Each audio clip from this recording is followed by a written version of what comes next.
Localiza Poti Lazarotto, artista plástico Poti Lazarotto, um dos expoentes das artes no Paraná e no Brasil.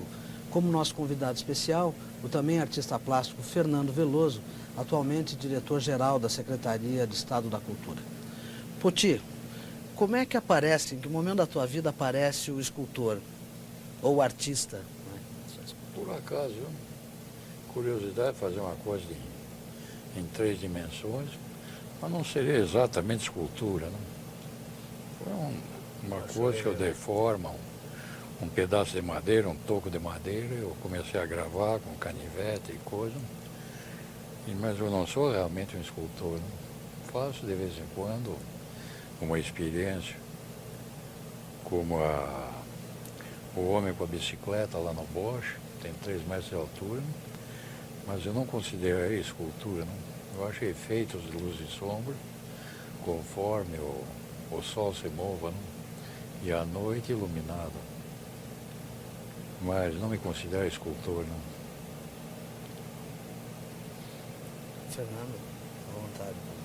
Poti, hoje a tua presença na cidade é muito forte, é marcante, através dos trabalhos que são feitos para a comunidade toda a vez. São os trabalhos, a arte para a coletividade, não mais a arte para as pessoas terem em sua casa. Esse desenvolvimento na tua carreira vem de longo tempo, né, Poti? Desde do centenário do Paraná, não? Não, vem muito antes. Que há uma correlação entre a gravura, que é uma peça de arte acessível, né? Múltipla. Múltipla e tudo. E eu passei daí para o painel, né? Que é muito mais acessível, embora o pessoal às vezes passe sem olhar, mas um ou outro dá uma espiadinha. Então eu achei que era uma comunicação, prolongamento da gravura. Além do que tudo, eu não vou dizer que tudo começou aí, mas eu carregava filmes do Cinema Palácio, extinto, para o Cinema Morgenal, não? Eram 9 ou 10 latas de fitas de seriados e coisa. Então, enquanto aguardava que enrolasse, desenrolasse, tinha um pintor surdo-mudo que adaptava os cartazes americanos com legendas nacionais, não? E eu tinha uma inveja desgraçada dele, porque a fotografia, assim, que era grandes pôsteres de Kay Maynard, de Gary Cooper. Óbvio que a preferência era sempre para negócio onde tivesse índio, pancadaria e tiro, não? Bang bang. As fitas de amor não interessavam, era a sessão pão duro, eles viam 5 filmes, um de amor, um faroeste e 2 fitas seriadas, não? E eu olhava fascinado por tal surdo-mudo lá. Era no Cine Palácio. Cine Palácio Alporão, ele pintava. Ainda ali na esquina da... É onde é o Astor, hoje em dia. Embutido no edifício Garcês, né? É, exato, tinha fundado. O Cine Morgenal, na época, era no Cajuru. Era. Próximo da sua casa, na verdade. Ali na rua Schiller, esquina com, não sei qual é o nome da rua. Mas meu contato com o Morgenal vinha de bem antes, porque minhas tias, minhas primas, me levavam no colo para o Cinema Morgenal, que funcionava na atual Sociedade Morgenal. Sim, antes funcionava lá, antes de ter a sua sede própria. Antes de ter a sede própria. Então funcionava ali, elas me levavam. E eu assistia filmes de Carlitos e coisas, claro que não entendia coisa nenhuma, não. Mas eu guardava a imagem e desenhava. Tem desenhos da tarde de 29, que é a reprodução praticamente do filme que eu tinha visto na noite anterior. Pegando um gancho aí nesse momento, você conta um pouco da tua infância no Capanema. Dê um depoimento de como era Curitiba na tua infância e aquela região onde aquilo ali, para começo de conversa, chama Cajuru. Era Cajuru. Hoje em dia é dividido em Cristo Rei, Capanema, mas não sei o que. Sim, era tudo Cajuru. É tudo Cajuru. E demorava para burro para ver a cidade. Eu vinha a cidade pela primeira vez aí quando eu tinha uns 8 anos, 9. Menos que isso, talvez, mas Sua de qualquer vida- modo era longe. Sua vida de menino Eu, cara, acontecia em volta da casa, enfim, no Em volta quintal, da casa, da da vizinhança, vizinhança. das brincadeiras de índio e bandido, e essas todas, né? Brincadeiras da época sem qualquer equipamento, né, Poti? Sem equipamento, claro. Era a E criatividade. eu não sei que- porquê, eu era sempre escalado para chefe dos índios, quer dizer que a minha natural dignidade era o que eu dramatizava. Não? Os outros atiravam pedra lá que não sabiam. Não, mas o fulano ele faz índio bem. Mas, pô, eu não posso fazer assim, amigo do moço. Eu disse, não, índio tá bom para você. Só E nunca... você Evidente refletia que- na brincadeira os filmes que você É? via. O índio levanta a cabeça assim para levar as porretadas do herói, que às vezes E os era- desenhos nasceram mais ou menos nessa época, as primeiras. foram, quantos anos? 29, os primeiros que eu tenho datados. Né? Datados por meu pai, claro. Que eu entrei na escola só em 33, bem atrasado para a idade. Você uma vez me contou que teve também uma influência muito forte dos livros, que você foi um Ah, leitor sim, é. desde pequeno. Que eu aprendi a ler, não é exagero nenhum, por curiosidade de saber o que é que está se passando naquelas estampas que saíam no Setúbal, não? Eu queria saber o que, quem era o fulano de braço aqui, então mal sabia eu, na época que ele sofria de dor de barriga mesmo, com aquela mão assim, Seu eu Napoleão. queria saber para quê. E o Napoleão era o herói da família? De meu pai, pelo menos. Viu? Sim. Eu desconfio que ele não tinha a menor ideia de que fosse Napoleão. Mas sabia que era alguém muito importante. Que era um herói, que tinha vencido, apaixonado por livros de história. Mas E Napoleão. muito embora fosse um italiano, seu pai deu ao seu nome um toque francês. Que realmente eu tive na Córcega agora, o nome dele é Nabulho, não? Piora muito a situação. Você se salvou Eu- de seu Napulho. Né? Você se salvou dessa Isso tragédia. teria se originado que o pai chegou, deu aquela criança que nasceu entre a missa que a mãe está assistindo e a casa, o Nabulho não se aguentou lá dentro e Nasceu na teve, rua. né, no meio, praticamente na rua. Né? Aí o pai que estava tomando seu vinhozinho dominical chegou lá e disse, Nabulhone, quer dizer, trapalhão. daí que é a origem do criador nome. de encrenca, ele falou Nabulho. Ele quis que fosse Nabulho. Mas você não tem nada de Nabulho, porque você nunca Não, foi um acho que criador não. de encrencas, muito Não, pelo contrário. Você é um homem de grande Encrenca. paz, né? Não, eu sou encrenca que atrapalhar, eu não topo não. viu? Você foge de encrenca, né? Então, da tua infância, quais são os fatos mais marcantes ali naquela região? Inclusive com relação Não. aos tipos populares da cidade que você... Bom, isso eu via a todo tempo, não? Tinha um parente, que eu não vou dizer nem que grau nem nada, que era o vice-campeão de cadeias aqui, não? Por desordem, mas sempre a mão limpa. O Olímpio Cajueiro era o campeão com 116 cadeias. Meu tio tem 98. Todas por desordem. Por briguinha Brigadeiro. no Bar Gato Preto. É sempre a mão, não? Isso acontecia geralmente nos botecos da região. E dentro, no Gato Preto, sobretudo, que era o limite da cidade, não? Sei. A última paradinha, eles enchiam o tanque. Conta, inclusive, com a noite... Isso seria em que altura? Existe ainda o prédiozinho, na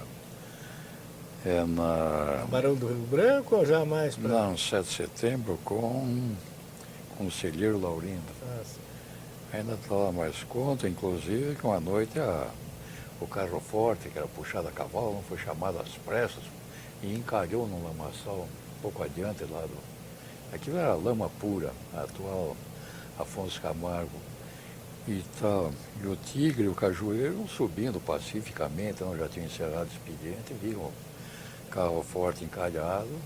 Os guardas pediram, vocês dois, eles podiam dar uma mãozinha aqui, tirar o Tigre, que era um gigante, pegou o Cajueiro, já força, pô. Quando saí, muito obrigado, o Cajueiro disse, bora, Tigre. Tu me disse, o que, Tigre? Paulo Neves. Aí que viram que era justamente o que eles estavam procurando. Procurando. Por aí. Mas E quando uma que- das grandes influências foi o Félix Bianco, né? Que era professor de carpintaria na Escola de Artes e E Ofícios, ofícios. nos Ferroviários, onde eu estudava Você chegou a frequentar a Escola de Artes e Ofícios. sapataria. Onde é que era? Aí no Emiliano Perneta? Não, ali onde é hoje o atual pronto-socorro, né? No Cajuru. Ah, era ali? Tinha um casarão, que era sala de aula, casa do zelador, e embaixo tinha um galpão onde eles ensinavam mecânica, carpintaria e sapataria, não sei porquê. Eu optei por sapataria, né? E tinha alguma tradição familiar Não. de fazer sapatos? Nada. Não. Não sei se teria dado um bom Um bom sapateiro? estilista de sapatos, como se diz hoje em dia. Eu né? acho que não, né? Não. Não faço fé. É. E fora isso, você frequentou o que como ensino, no sentido geral? Nada. A aula de Fez desenho alguma outra escola ligada Não, à arte, alguma não. coisa? Tinha aula normal do Pedrinho Macedo, né? Cuja legenda eu não preciso repetir aqui, não. Era aula de desenho específica do Pedro É Macedo? desenho, é. É. Mas não era no ginásio? É no Ah, no ginásio. ginásio paranaense na época. Exato. Gimenásio. Ginásio. Tem Ali um na- Tem um Y Na também. rua Ébano Pereira, 240, onde a está hoje a Secretaria Secretaria de Cultura. Isso. Potim, em que momento que você começa a perceber que esses trabalhos, os teus desenhos... Olha, foi meia força, viu? Que eu tinha feito fazia esses desenhos, e uma tarde o Raul Gomes e o Debrando Araújo, não sei, o dono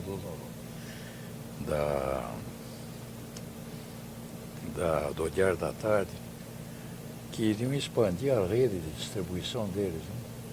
Bateram lá em casa, trataram as coisas que entraram com meu pai e viram os desenhos, por acaso, e publicaram uma série de histórias em quadrinho, uma história em quadrinho minha. Né?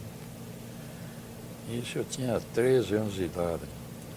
Depois, com o negócio de estudar ginásio e exército, bateria quadros, as coisas todas, tinha quase esquecido quando meu pai tinha aberto o restaurante Vagão do Armistício, e o Manuel Ribas ia de vez em quando lá.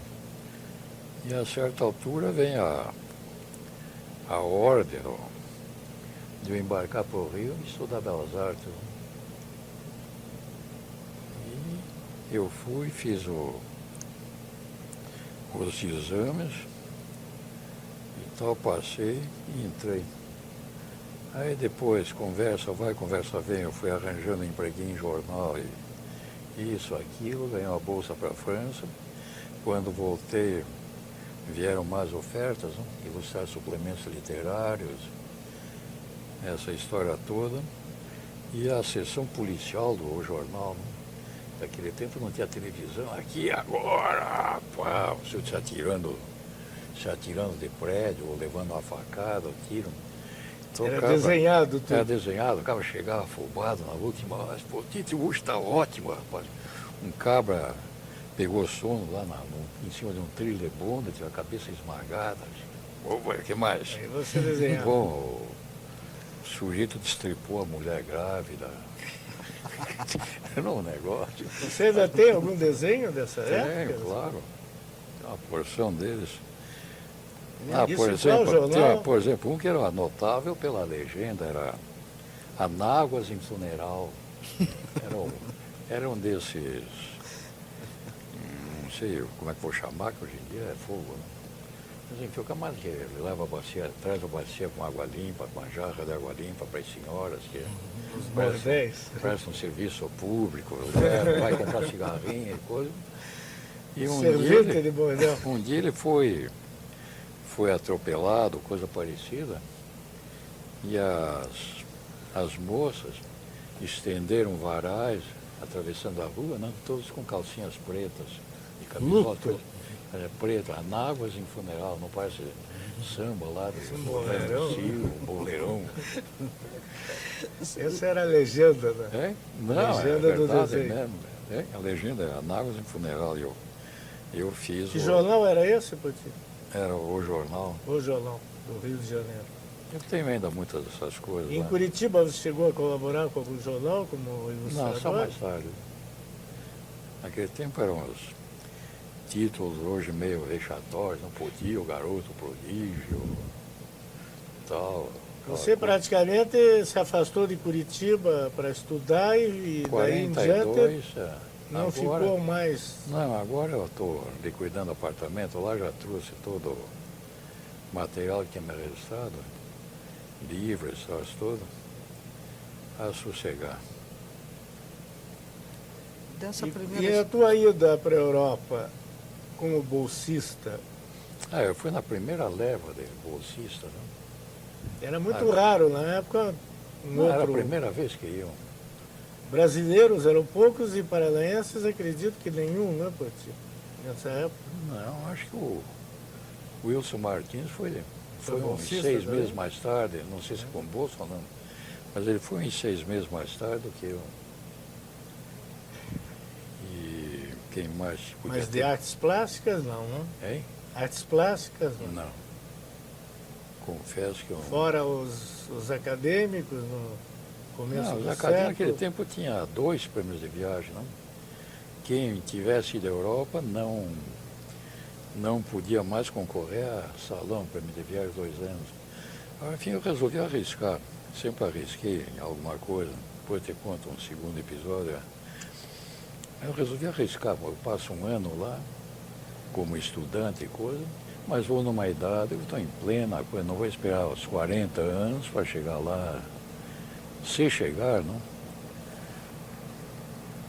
E a segunda foi quando eu era praticamente eleito, estava praticamente eleito para professor de... Tinha um nome especial, esse negócio de ensinar a desenhar gesso, né? Aqueles bustos de poeta grego e estátua de Fébos, essa coisa toda. E como eu tinha ganho um Porque prêmio de era, academia, sim, era aula de na desenho, Escola de Belas Artes, desenho, é. na verdade. Mas tinha um nome específico, não lembro. Agora eu tinha ganho um prêmio de viagem. Uns 3 dias antes do concurso, que era Favas Contadas, não? E sabe o que?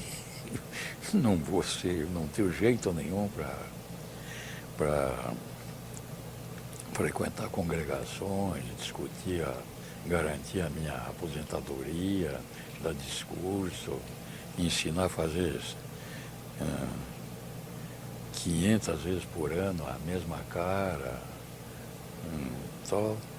Aí fui para o Campo de São Cristóvão, peguei um caminhão e fui para o Nordeste. Então foi a opção que eu tive. Foi mais arriscada também, não? Porque me meteram o pau não foi brincadeira. Mas enfim, No teu período como estudante na Europa, você contactou com artistas que chegaram a trazer uma grande contribuição? não, eu Ou foi via. mais o ambiente? Não, que teve? o ambiente, que era fim de guerra, todo mundo andava com sapato com sol de madeira, não? Paris era um plaque, plaque, plaque, parodiando o Rêmico. Paris uma festa. Mas a gente A vida via. era muito difícil nessa época. Era. Cartão de racionamento e essas histórias todas. E onde eram as suas aulas? Era na Beaux-Arts? Escola de Beaux-Arts mesmo. É. E ali então era fácil. O Picasso morava na Grande Augustin, Rouault, não devia morar muito longe, devia de vez em quando. Não? Aí vê que Você chegou a ver esses figurões de perto, de ter algum contato? Ver, sim, não, mas contato não. O que eu ia perguntar para o Picasso? Não, mas Como é que o senhor... Que horas o senhor pinta? Não era. Não era. Eu não estava... Modestamente, eu não estava à altura a altura de perguntar de bater nas nas costinhas dele, não? Mas era interessante ver, né? E outros artistas hoje importantes e que na época ainda não estavam despontando Bom, como lá figurões? estava, já tinha ido com o prêmio de viagem, o Cischiati, Cícero Dias morava lá, Ainda mora? Pedrosa, ainda mora, quer dizer, Pedrosa, o escultor, tinha ido por conta. Aí outros apareciam eventualmente, um arquiteto. Mas era uma comunidade de poucos brasileiros artistas na época, não? Tinha, pouquíssimos. Porque E eu acho que era menos convencional naquele tempo, não? E a sua volta, como é que foi? Reassumir o Brasil? Não, nada. Trabalho em jornal. Voltou para o jornal, voltou como ilustrador de jornal ainda. Aham. Aí eu comecei a dar aulas, eu comprei uma prensa ou duas e viajava.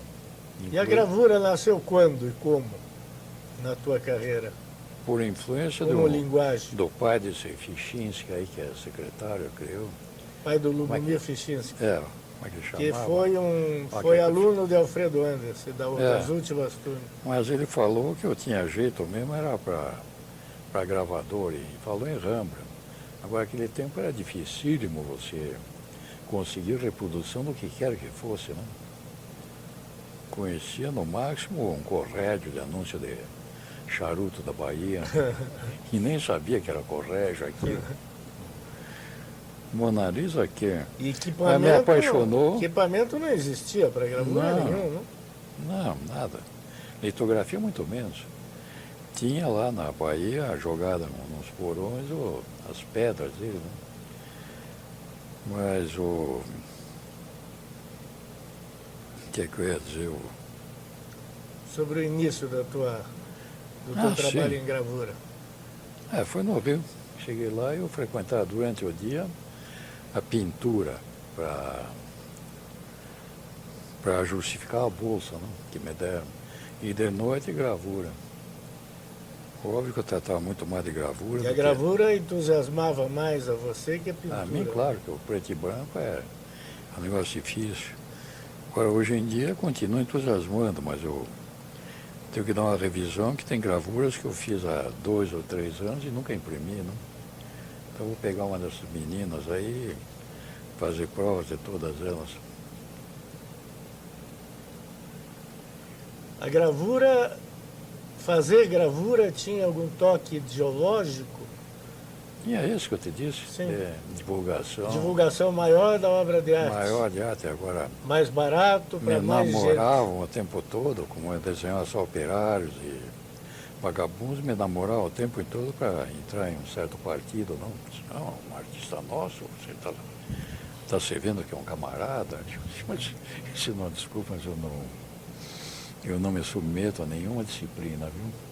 O tema do trabalho, do trabalhador, que era quem eu conhecia. É um pouco da tua infância, da tua vizinhança? É que eu conhecia marceneiros, ferroviários, os boiadeiros que passam boiadas por ali, não?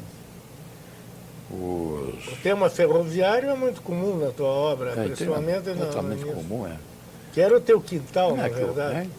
Era o seu quintal. Não, que os maquinistas diminuíam para jogar um pau de lenhazinho para a família que esperava ali embaixo, né? Ou então caranguejo vivo ainda, quando encomendavam. Sim. Aí eles traziam o saco, quando chegava na altura, jogavam os caranguejos, comia caranguejo vivo, né? Na época. E o tema de proletariado em geral acompanhou bastante na tua obra? Tinha muito marceneiro por ali, né? Meu avô era marceneiro, tinha o banco de trabalho dele nos fundos da casa. E uma crítica também que está presente sempre no seu trabalho com relação à própria sociedade, aos hábitos, aos temas comuns. Bom, eu me deixo levar por nesse caso, viu? Tenho feito alguma sátira intencional, mas suponhamos que eu seja, nesse caso, tem a fonte em Bruegel, em Bosch, né? Que também eram críticas medievais ao processo de o governo, comportamento das pessoas. comportamento das pessoas. Né? Mas você naturalmente tem uma visão um pouco sarcástica, sempre com Bom, toque a maneira de de você, humor, ou pelo de você menos... atingir, eu não vou fazer abertamente, camponês matando polícia militar em defesa da terra, não. Essa grosseria nunca cairia. Não tem. Mas pode fazer uma coisa irônica, não? Irônica, Que sim. atinge Você é um muito. irônico, né? É? Você se considera um irônico? Eu não sei se sou um bom irônico, aí que está o Mas negócio. é um irônico, né? Às vezes, eu não quero cair na grossura. Sim, mas você prefere sempre... Prefiro um lado mais um alegre. pequeno toque. É. Esse painel do aeroporto, por exemplo, o último que eu fiz, podia ser um negócio grandioso, na conquista do ar e coisa. Eu prefiro fazer uma coisa anedótica. Assim, que no centro que vai ao aeroporto, às vezes está se borrando, né, de viajar. O medo louco do avião. E ver um negócio aqui, ele espera que distraia, mas tem o que eu fiz? As personalidades Para importantes. a Grécia eu pus Diógenes e a Barrica. Já numa situação meio Esquisita. à beira do grotesco. Mais ou menos. A Índia, eu botei o Mahatma Gandhi e o nosso alpinista Niklevich. Na tua Paris, eu botei o Santos Dumont dando a volta pelo coisa. América do Norte, eu podia, mas aí seria escrachado demais, posto o Disneylândia, o troço desse, né? Eu prefiro botar os 4 presidentes ali daquela rocha de Rio. Você reconhece nessa tua obra grandiosa, monumental, ainda uma grande reminiscência das histórias da sua infância, da história em quadrinho, do gibi, de tudo aquilo? Nesse corte fragmentado de temas que se somam e que vão desenvolvendo em pedaços? Não, mas eu procuro fazer coisas que não existem mais. Né? Estava lendo, quase melancólico, ontem um artigo de alguém aí sobre o negócio de Natal antigamente, não? Porque os presentes eram simples, comprava bonequinha para a menina e máximo um patinho para o guri. Hoje em dia não, você tem que dar um computador, o cara já exige que quer um micro, não sei quanto, de botar aqui que registra. O pensamento. Coitado dos pais hoje em dia. Né? Na verdade, mas com isso eu não sou saudosista. Não, apenas eu declaro minha incapacidade. Você não tem nada de saudosista. Minha incapacidade de me adaptar aos tempos novos. Né? Diga uma coisa, Poti, você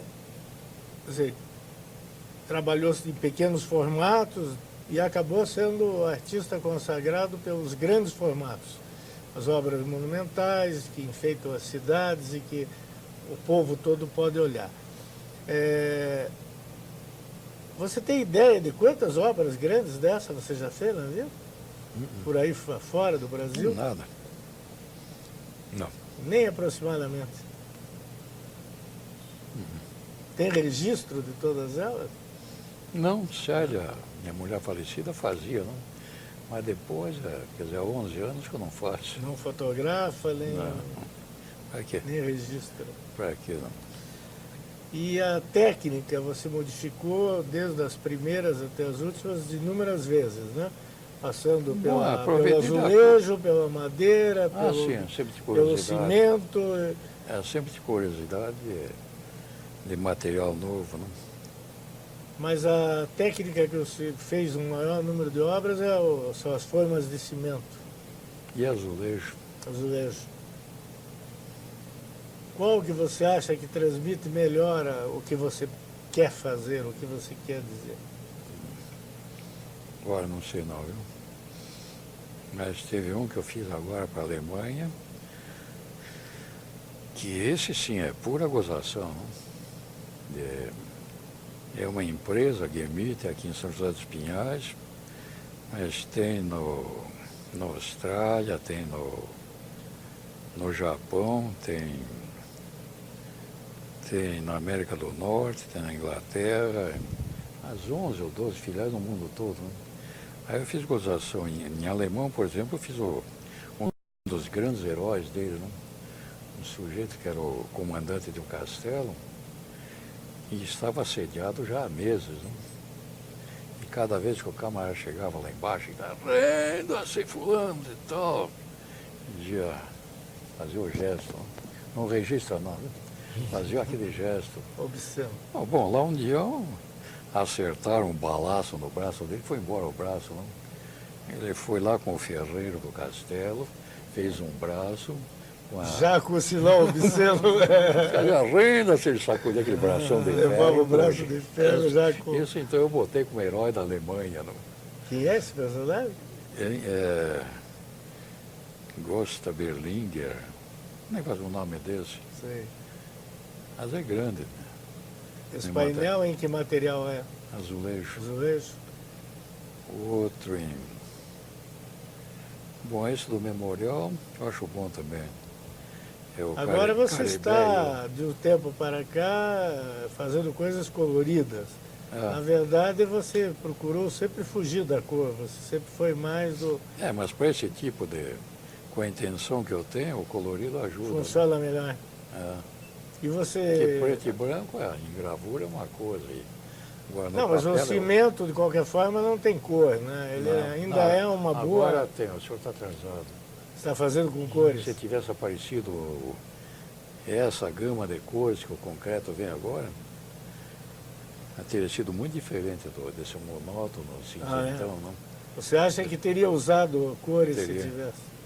Teria, porque você não viu ainda não, né? Não vi. Você tem que encomendar o pigmento, na proporção do trabalho que você vai fazer. Mas pode misturar cores no trabalho ou tem que ser todo numa cor? Pode misturar, mas... Pode misturar. Pode. Tem verdes magníficos, azuis, amarelos, ocres, coisa... Variou do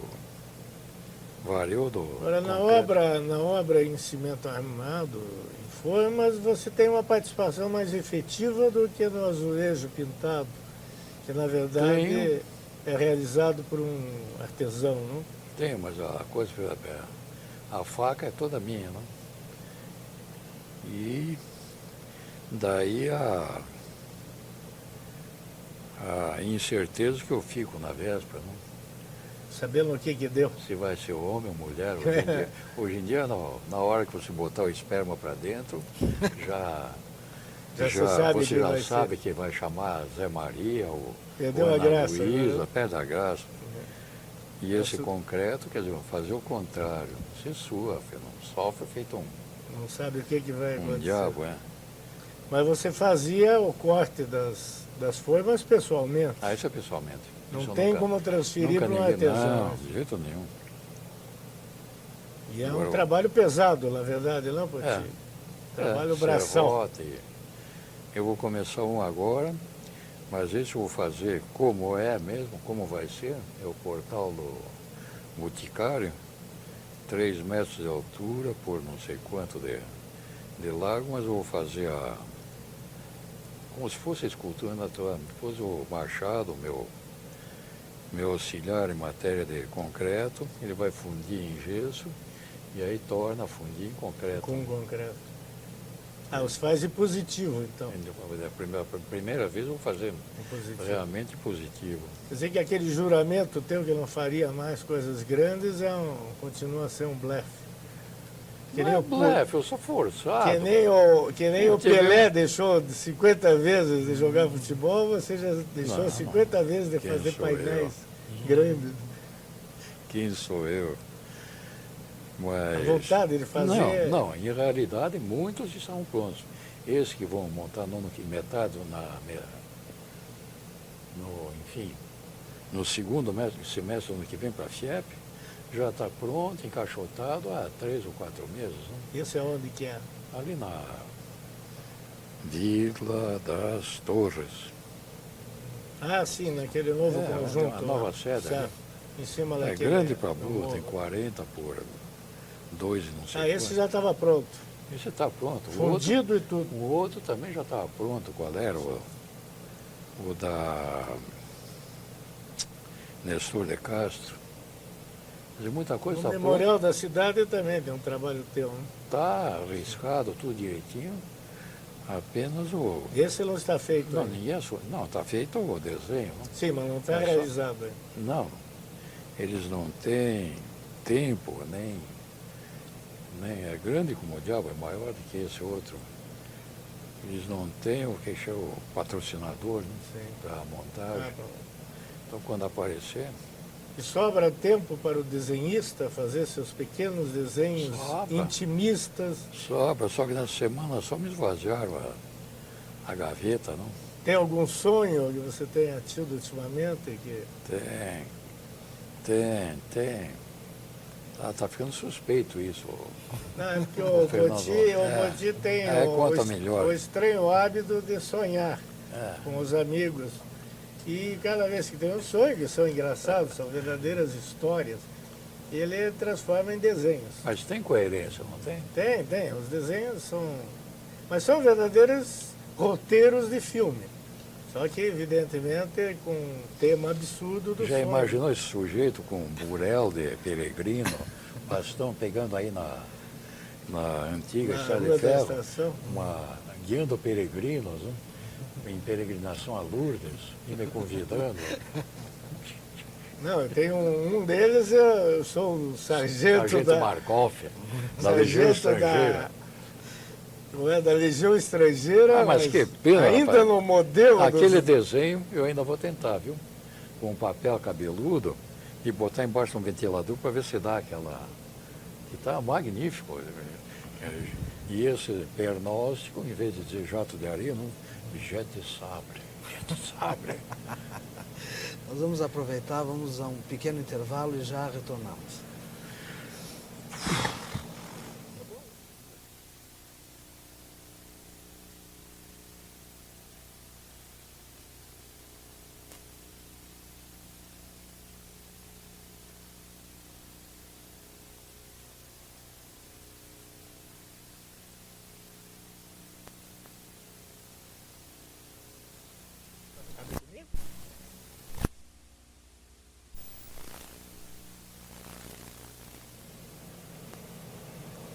Retornamos com personalidades, hoje focalizando o artista plástico Poti Lazarotto.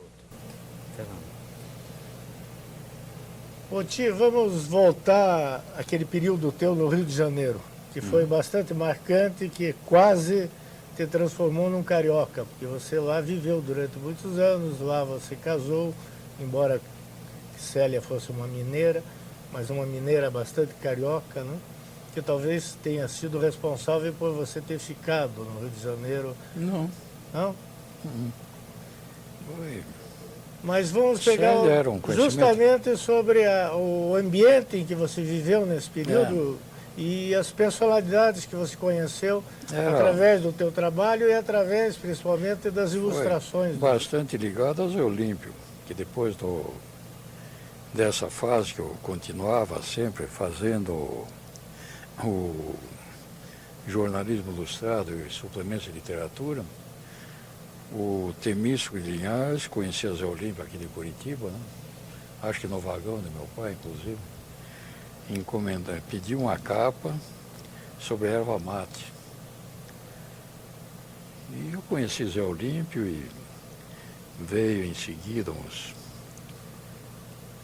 A primeira que saiu realmente foi de uma escritora mineira, que eu não sei, não me lembro o nome, nem nos arquivos eles têm. E depois, casualmente, o Guimarães Rosa apareceu e ele era, não sei como classificar, um numerologista, não? Ele tinha que lançar 3 livros no espaço de um ano. Sagarana já tinha sido lançado e premiado, mas ele tinha que relançar o Sagarana, lançar Grande Sertão e Corpo de Baile. Não? Isso estrito, mudou a assinatura, inclusive, por causa de número. Era J. Guimarães Rosa, ele mudou para João Guimarães Rosa, que dava um número mais adequado com o planeta, não sei quanto, daí para fora. Não vou explicar em detalhe, que eu cairia sentado. E Então pediu. essas foram as primeiras ilustrações com Eu casei- autores de importância. Eu casei conhecidos. à custa do Sagarana, Essa galera. 47 contos de réis. E pagavam razoavelmente bem as ilustrações? Bom, não tinha preço, não. Se fazia os desenhos, cobrava, eles ficavam com os desenhos e Mas pronto. dava para viver com esse tipo de atividade na época. Olha, dava sim. Fazendo esse tipo, quer dizer, sendo ágil no desenho, como essa história da reportagem policial, ou, por exemplo, ninguém ia comparecer na festa dos Barbadinhos no dia seguinte. Para mim era sopa, fazia cada desenhão desse tamanho e coisa. E Você nunca se tinha aventurou pelo desenho publicitário? Não, confesso que não. Ninguém compraria o produto que eu anunciasse. Não passou nem por Não, perto. tive a sorte também de ter um patrão como o Samuel Weiner, não? Que estava inovando. Com qualquer coisa que tivesse coisa gráfica, ele topava. Em detrimento Isso já na última hora, Menos propaganda. Não, na diretriz. a diretriz. Menos o anúncio, não? O anúncio tinha que estar lá. E pronto, mas E nessa vertente da Zé Olímpio, você fez uma enorme quantidade de... Muito grande. de- o Enio Silveira, então, me descobriu através do Zé Olímpio e era um sujeito ousado, não? Ele lançava livros assim de aonde, sejamos francos, eu me sentia muito mais à vontade de Kafka, aqueles russos, François Villon, tal, no Zé Olímpio eram os nacionais. É difícil o autor brasileiro que não tenha ilustrado.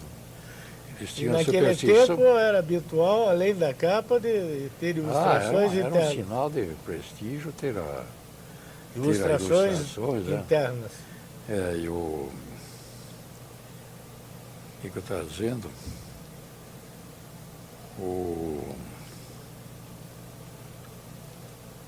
Hoje, está no Zé Noênio, mas tinha que voltar ao Zé Olímpio. E outras ilustrações os fez para outras editoras também. Outras também. Também. Tinha aquela do O Cruzeiro, dirigida pelo Herberto Alves, é o nome dele. Tinha... Bom, é uma coisa importante a respeito do Zé Olímpio. Bom, Você conheceu personalidades da literatura brasileira por esse intermédio? muitos, que ele fazia reuniões lá, não? Os autores trocavam ideia com o ilustrador sobre o que eles queriam, como eles pretendiam? Não, eu prefiro conversar, não? Guimarães Rosa, por exemplo, ele ficou literalmente 8 horas contadas, me contando o entrecho e as implicações do Grande Sertão Veredas, que para ler e entender eu ia levar 6 meses, 1 ano, ele tinha pressa. Então ele foi lá, ele dizia, essa página aqui, está anotando esse personagem, vai reaparecer na página tanto, assim assada, em circunstância. Então, eu fui fora da editora e dos conselheiros lá, que eram 4 ou 5, eu fui o único a saber que a Dorinha era mulher. Né? Então era um segredo de as 7 chaves.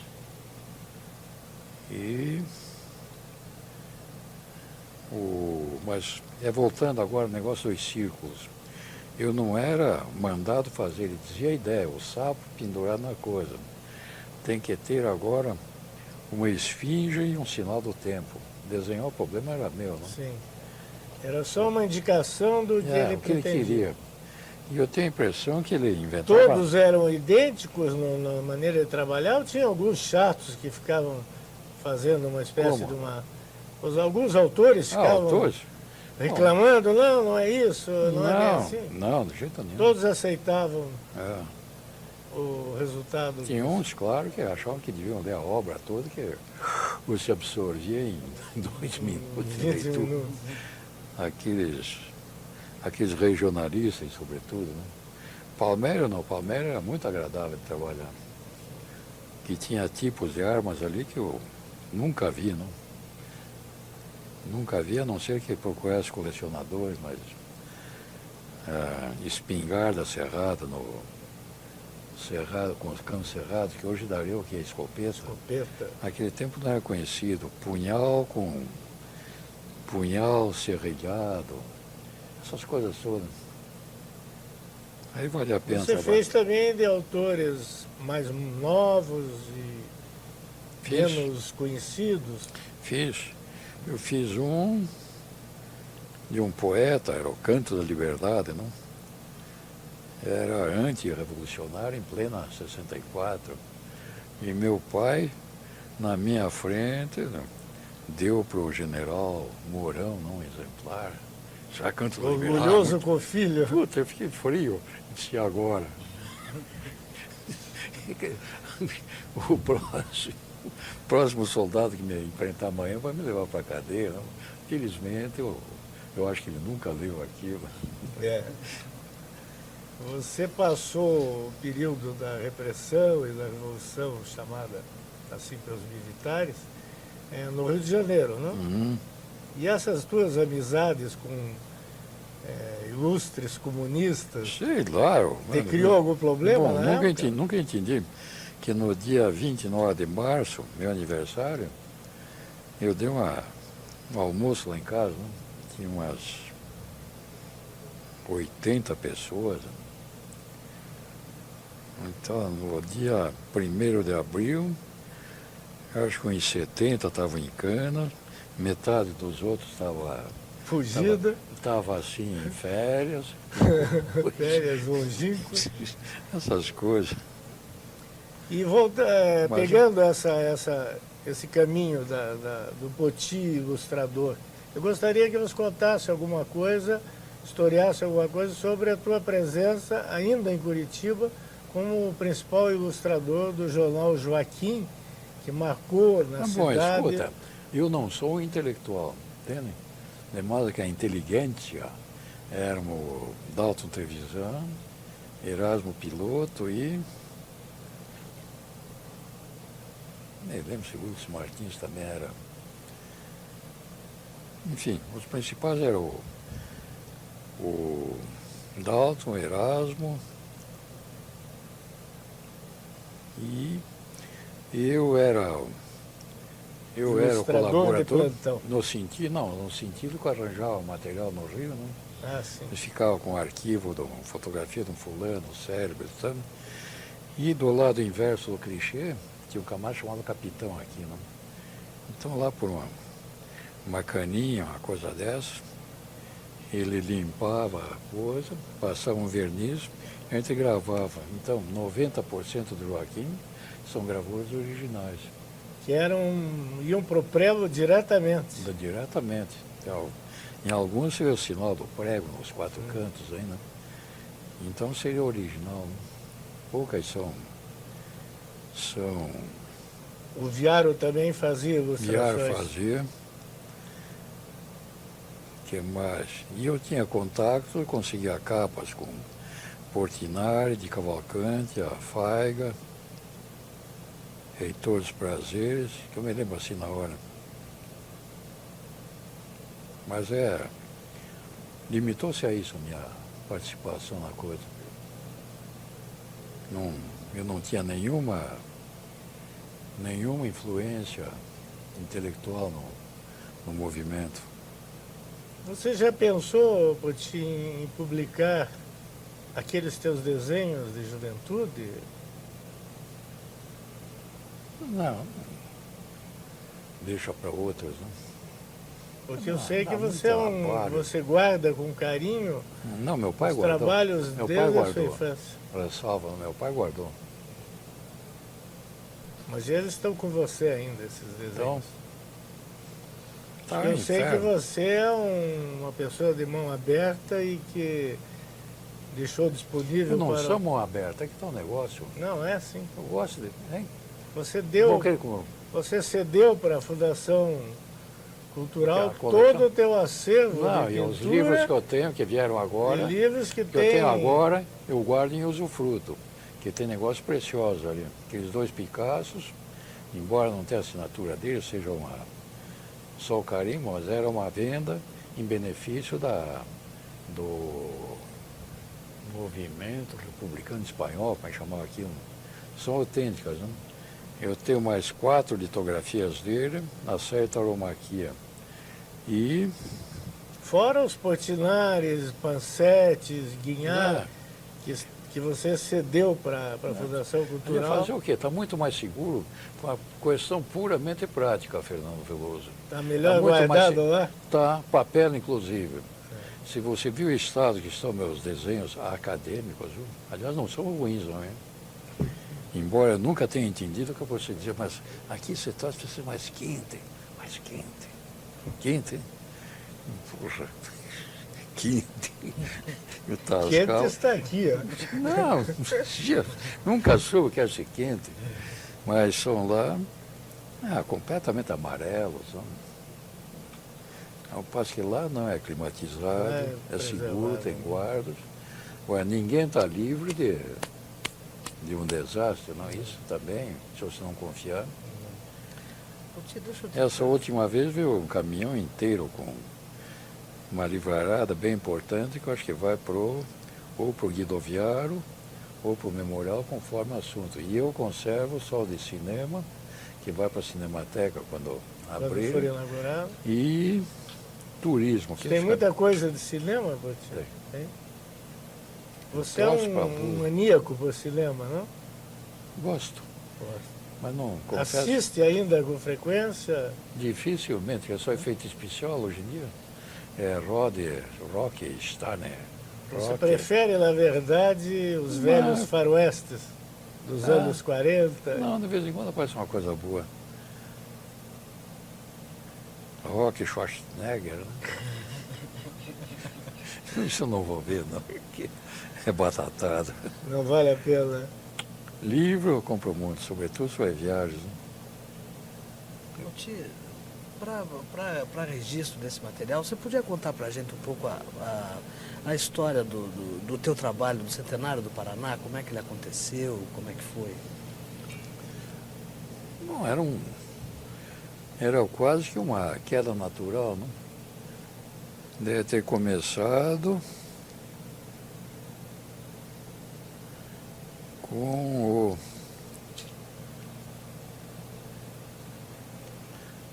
Puxa, eu sei que eu acabei vindo para Curitiba para os 300 anos e depois caiu a preguiça de passar 15 dias no Rio, 15 dias aqui, inverno no Rio. E achei muito inglês esse troço, muito besta.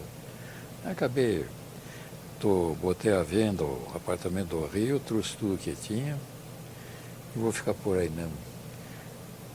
Esclareço que levo uma vida reservada, que realmente Curitiba, chegou às 6 horas, não tem mais vontade de sair não.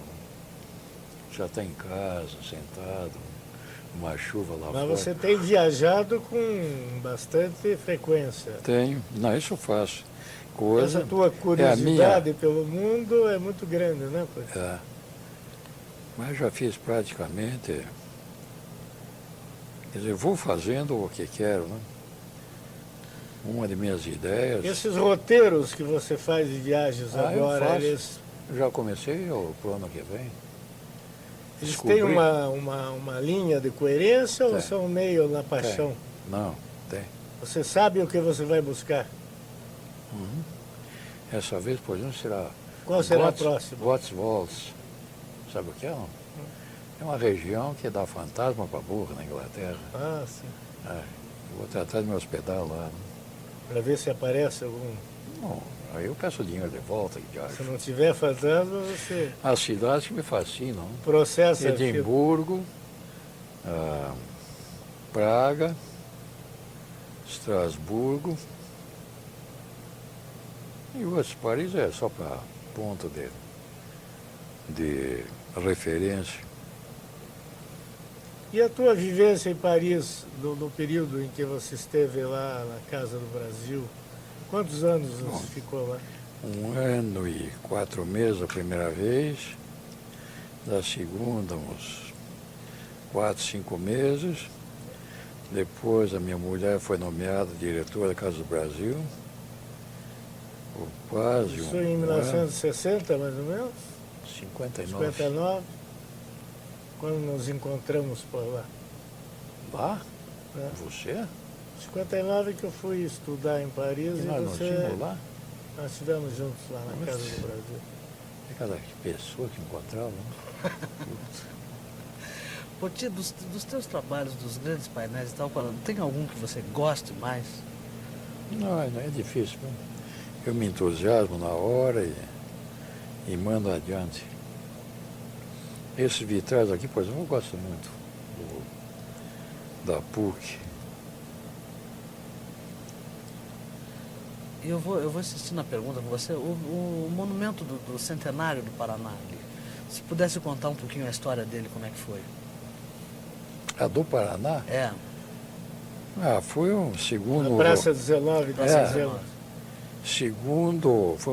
Foi feito segundo o roteiro do Brasil Pinheiro Machado, né? As 8 fases, segundo ele, do desenvolvimento do Paraná, terminando em Zacarias de Góes, começando por Jesuítas é o segundo, o primeiro não me lembro agora, uma coisa de índio. Mas foi feito em São Paulo pelo Rossi Osiris. Foi quem queimou? Foi um dos... Enfim, primeira vez a gente sempre erra, né? Eu dei um croquis desse tamanho, eles ampliaram e eu não fui, eu mesmo, eu nem na experiência. Então as figuras são todas uns traços moles, meio mal ajambradas, né? Dá para notar isso. Você só viu o painel depois de pronto? Depois estava grande.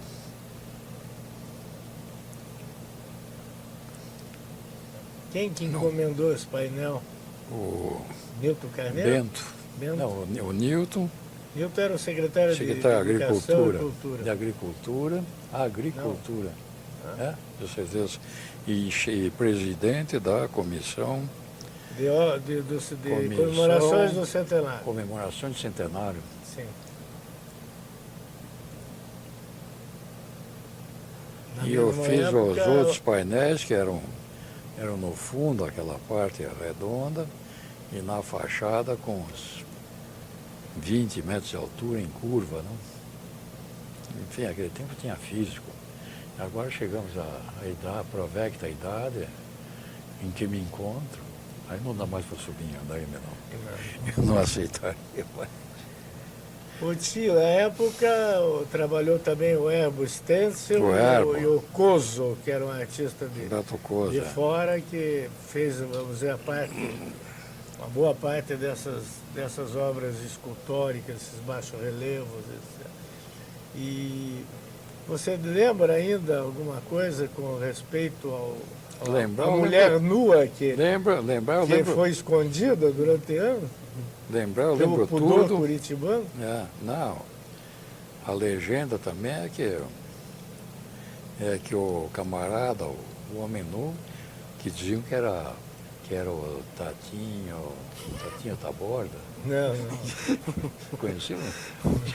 Ele era meio baixota, realmente. Era o homem símbolo, o homo paranaense, era o Tatinho Taborda, tinha servido de modelo.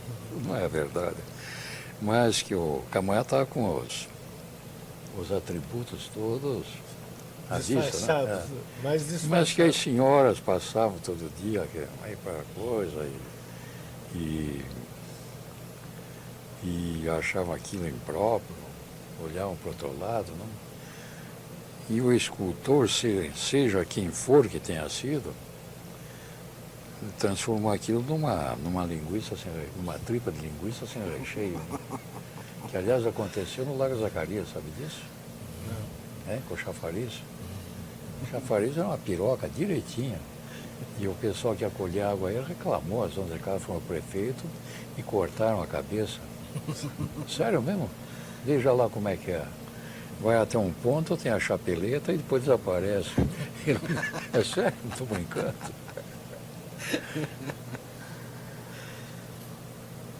Eu acho que temos já um depoimento bem significativo, que mostrou várias facetas do Poti Lazarotto e que nos, não me mostrando de perfil que faceta. que nos permite guardar para a posteridade A busca. essas algumas informações preciosas e que nós fizemos aqui tentando dar um espírito bem íntimo, bem de conversa, como é típico do Poti, que é Aliás, um você, homem, não, aliás, eu um seria homem que incapaz de, detesta qualquer formalidade. eu seria né, Poti? incapaz de fazer um discurso formal. Não? Você Não. detesta formalidades, não é verdade? Mais que Qu- qualquer Quanto outra coisa. possível eu fujo delas, viu? Não, muito embora já tenha sido homenageado em prosa e verso, né, inúmeras vezes. Você se sente hoje uma celebridade paranaense, Poti? Não. Não. Quando você passa na rua, o pessoal diz, olha o Poti. Ah, bom disso. Eu penso no Dalton Trevisan, viu? Como ele sofreria se fosse, olha o Dalton aí. Coitado. Poti, então, o que você quiser deixar registrado, que a gente não tenha perguntado, que tenha Não, ficado de muito fora. obrigado. Acho que falei demais, conforme afirmou o próprio Fernando Veloso no início dessa conversa. Né? Nós queremos agradecer, então, a presença do Fernando Veloso, nosso convidado, e agradecer, sobretudo, a presença e o depoimento do artista plástico Poti Lazarotto, nesse dia 11 de dezembro de 1996. Ok. Muito obrigado pela... Amici, Pela- fratelli. Muito obrigado. Arrivederci. Enchanté. Facciamoli mano, cavaliere. Pera um pouquinho, Fernando, ainda tem aquela frescura de fechar. Agora, Como é que agora é? fechou.